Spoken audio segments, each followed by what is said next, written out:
Hey mom friends, this is Functional Medicine for Moms, where we look at motherhood through the lens of functional medicine.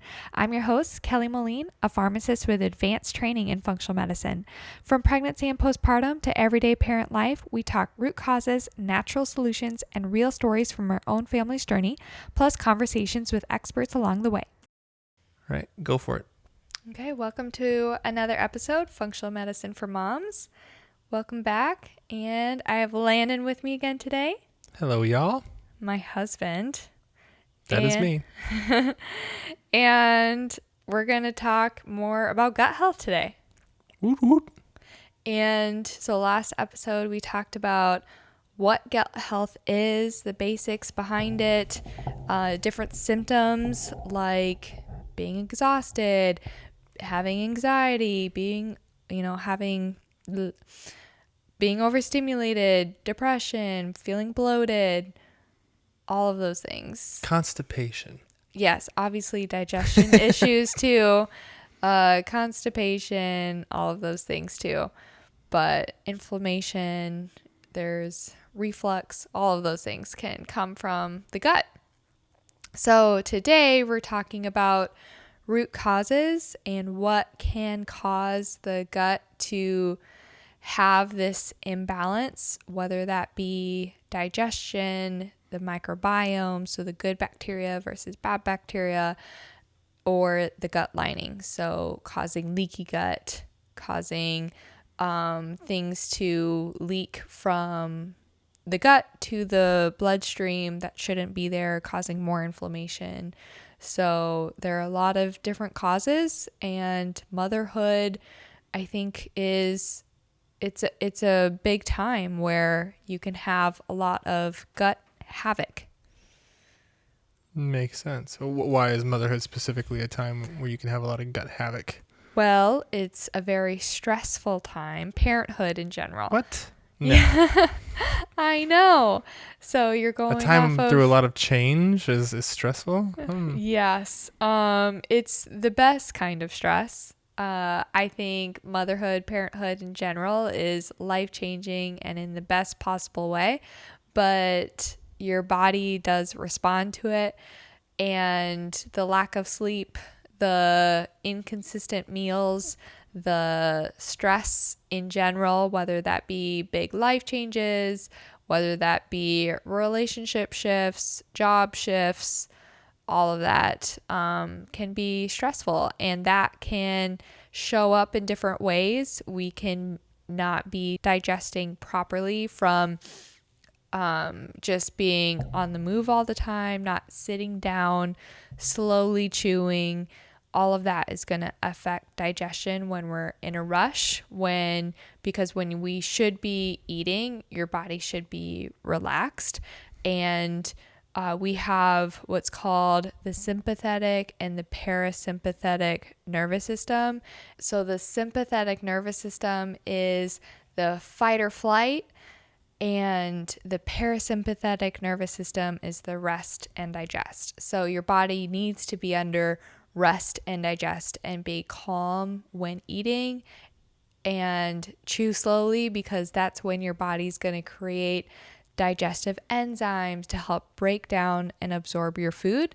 So when we're, eating on the go, eating in front of a TV, rush eating, that's all going to affect how your nutrients are being absorbed or not being absorbed. So that's a big one. And then I think being, this past year, having a baby, and then now that we're like entering toddlerhood and we have all these toddler activities, I'm definitely realizing that it doesn't slow down by any means. Now that we're in toddlerhood, it's definitely still go, go, go, but in a different way.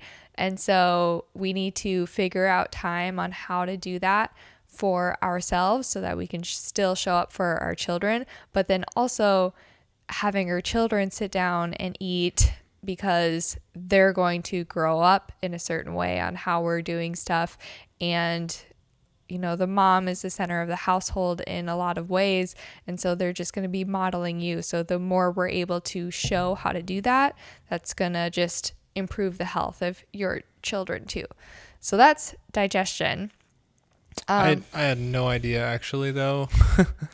This is like literally the first time I've heard that, you know, how you eat. I guess I've always heard like, oh yeah, chew your food so it's easier to digest. But I guess like where I'm eating or when I'm eating, I've never really thought about that as having an impact on my digestion and how like my gut is able to like absorb those nutrients. That's actually, yeah, never thought about that. Yeah. And if you're chronically stressed, so you're stressed all the time, you're in that fight or flight mode and you're not able to digest properly as well. And so there's certain things you can do before sitting down and eating, like humming is one that it stimulates that vagus nerve that we talked about in the last episode.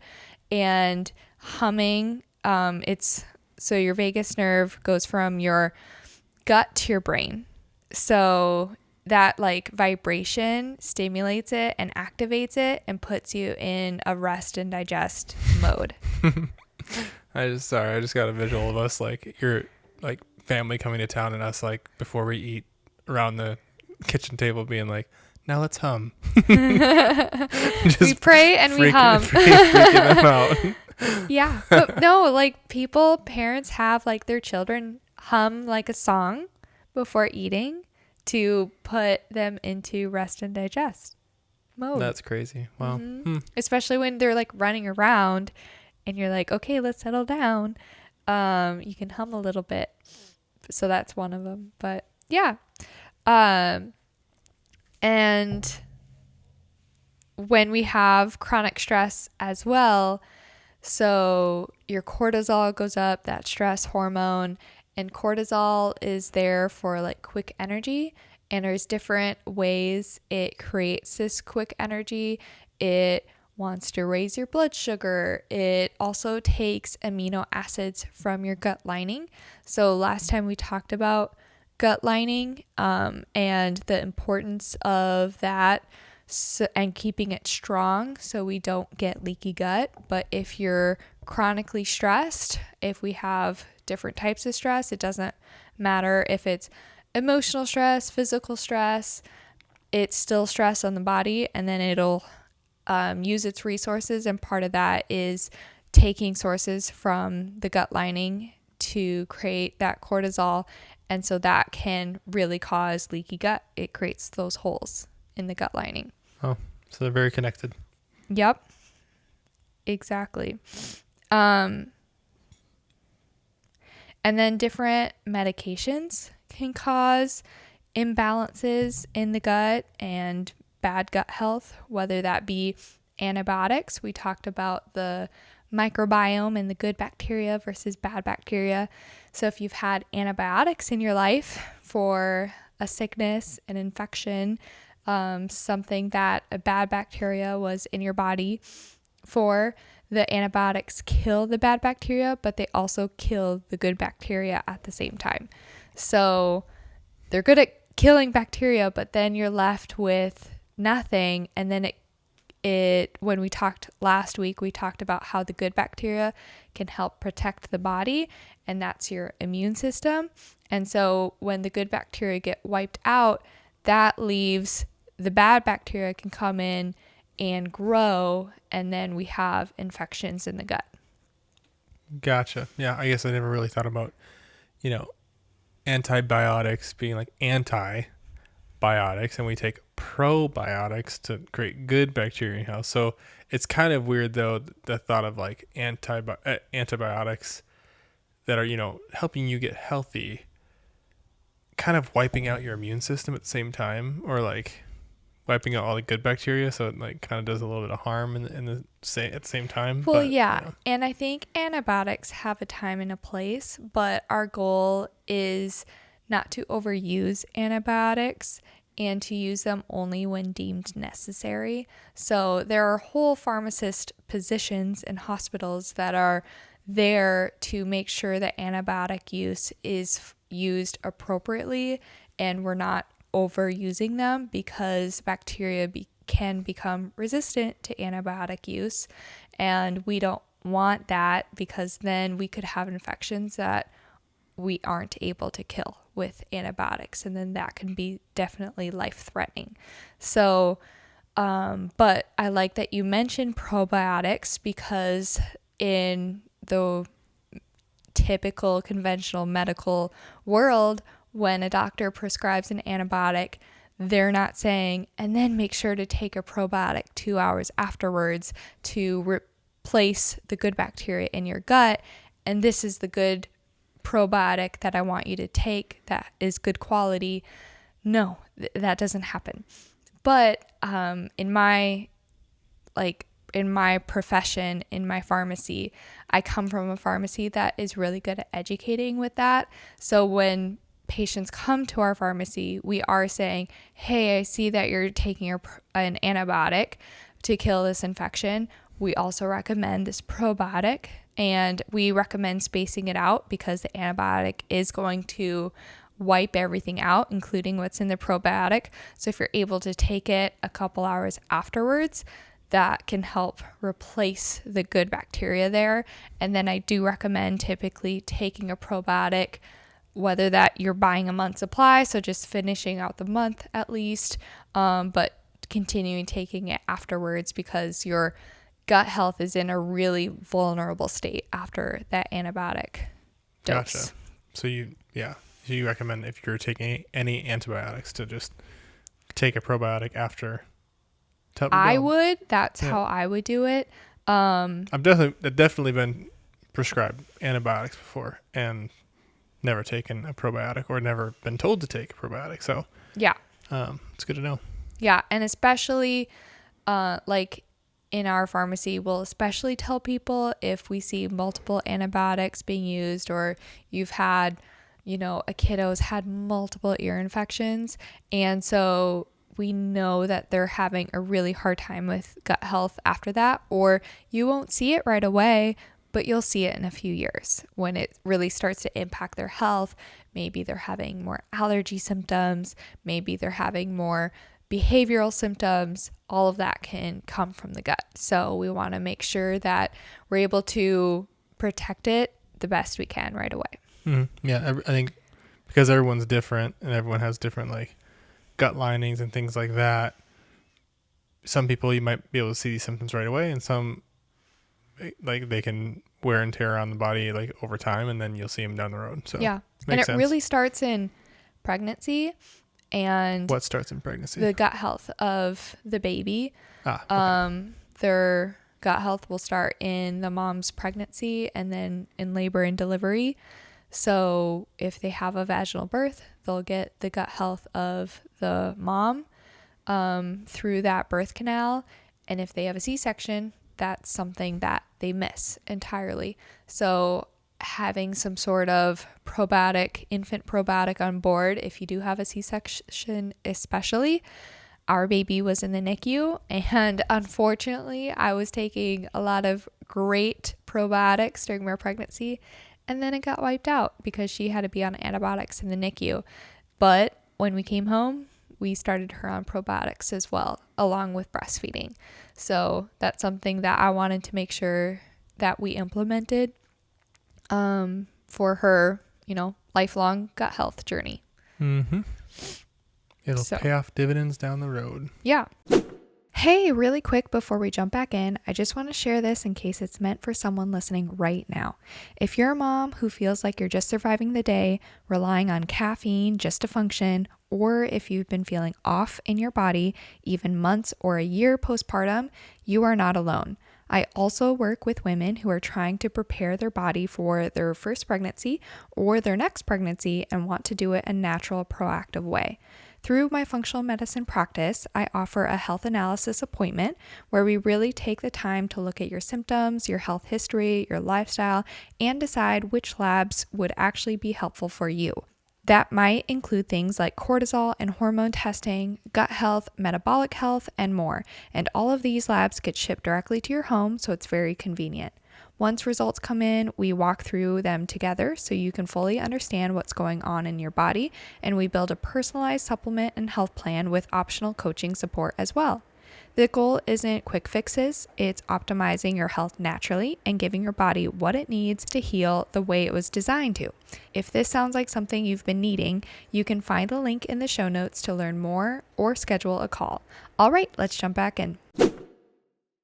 And more medications, not just antibiotics, can affect gut health, from birth control that can cause leaky gut and nutrient depletion, medications that help GERD or reflux help prevent that. So any medications that inhibit stomach acid, that's going to affect gut health and absorption of nutrients. So like omeprazole, Prilosec, all of that is going to affect it. And then how you're eating. If we're having a lot of high sugar foods, that can feed the bad bacteria in the gut. If we're on the flip side, having a lot of like high fiber and a lot of nutritious foods, that's going to feed the good bacteria. So what we're eating is going to feed different bacteria in the gut. Very interesting. Yeah. It makes sense. I mean, like if you're eating healthier foods, like you're going to be doing yourself favors in your gut, and not so healthy would be feeding the bad bacteria. And then your eating habits, also like the timing of eating. If you're grazing all day, that's going to be hard for the gut to, because you're like constantly digesting at that point, rather than, okay, now the body can focus on other things and other recovery. So having actual meals and then having rest periods and then meal, and then like a lot of people will say, I'm not eating after a certain time at night, whatever that looks like. You could, people like to fast or do intermittent fasting, even if you do something as simple as 12 hours on, 12 hours off. And what that looks like is I'm not eating from 8 p.m. to 8 a.m. That gives your body 12 hours that you're able to finish digesting and then actually do its recovery processes, take out the trash, all of that. Yeah, I mean, I have heard that you're not supposed to eat like right before you go to bed, but I guess I sometimes will graze on like healthy snacks, but I'll still be having snacks, so I'm probably not giving my gut a long enough break to focus on other things. But yeah. And then I think one of the biggest things on gut health is regulating the nervous system, like we talked about stress, because if your body feels stress and under that fight or flight, it's not going to work on rest, digest, recovery. So being able to figure that out and get your body into more of a parasympathetic nervous response, or that calm, stress, like reducing stress, all of that, that's going to help your gut immensely. Gotcha.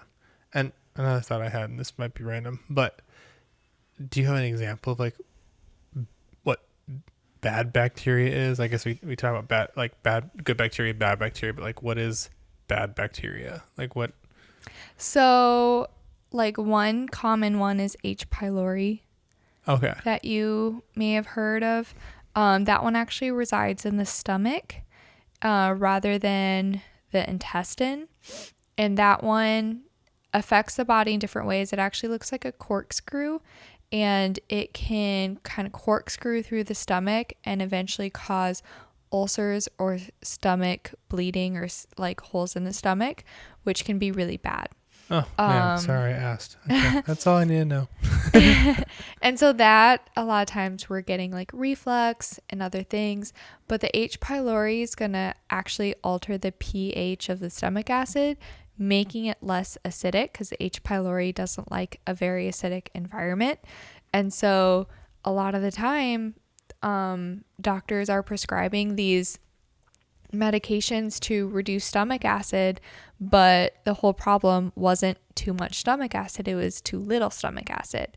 And so they're not really helping. They're increasing all these doses on proton pump inhibitors or omeprazole or whatever that medication is for that person, and we're doing more harm than good. We're not actually getting to the root, whether that be H. pylori or other infections.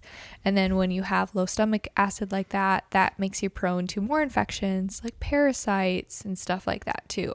So that's one that you can eradicate. There's a way that doctors do it with a bunch of antibiotics and proton pump inhibitors, PPIs. So that would be like the conventional way of killing H. pylori, which is usually like a 2-week plan. But again, we talked about antibiotics and how that can eradicate your good bacteria too. I've had a lot of people go through that and come to me and they're still showing up with H. pylori. And most people that come to me don't want an antibiotic route in general. So I have an herbal route that I do, and using mastica is the active ingredient. And so I'm able to kill the H. pylori using herbs without affecting the integrity of the good bacteria. Yeah. I mean, it makes sense that doctors, because they're seeing so many patients, they only have a limited amount of time to like see you. They don't have time to test and like get labs and things like that on your gut health to figure out like what's really the cause. So like an easy solution is like, oh, well, we'll just kill everything in your gut with an antibiotic and then like move on. And like the symptom will be treated. But yeah, I mean, that's where, like you said, like if it kills the good bacteria as well. So then, yeah, you don't have, all the work you did to build up a nice, healthy, gut just gets wiped out by an antibiotic. And yeah, there's several different symptoms you can have that you take antibiotics for. So, because I think of all the things that doctors prescribe that for, and I don't think they really think about what they're doing to your gut health, because they're like, well, as long as we treat whatever symptom you have, we're good. So. Yeah. Well, and even in pharmacy school, when we talked about H. pylori, it was this course of all these antibiotics and these PPIs, and that's H. pylori, and we move on.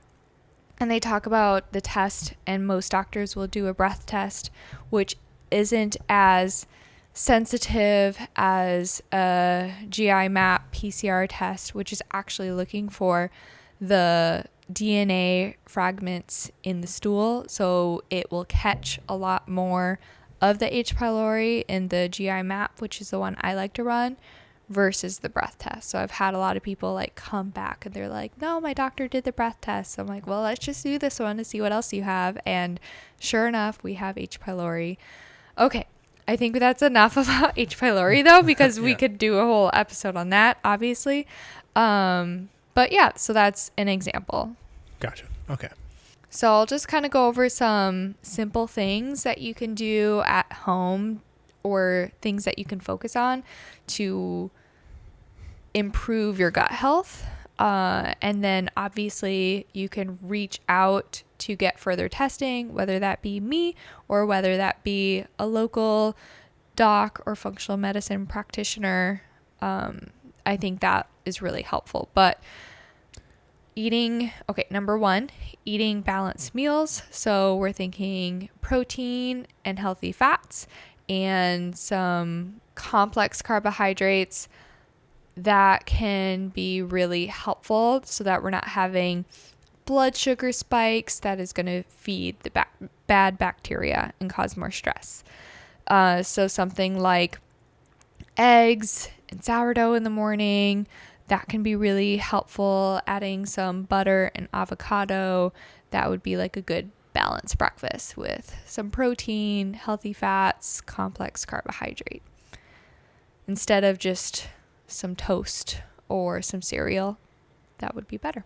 Okay. Stop the constant grazing. So we have toddlers around. It's really, really easy to be like, oh, you're having a snack or you didn't finish that. Let me just finish that for you. What if the toddler feeds it to you and gets enjoyment out of feeding you? Well, then you just have to give in. I don't make the rules. Next, hydration and minerals. So having enough water, having electrolytes with that, staying hydrated is obviously very important, especially for dealing with constipation and those types of issues as well. And then focus on easier to digest foods like having cooked foods versus like raw veggies can be more helpful. Warm meals versus cold meals can be helpful for digestion. I know when I was very newly postpartum, I was more focused on warm cooked foods versus like cold salads and cold foods for that. Huh. Interesting. Mm-hmm. Why does warm versus cold affect?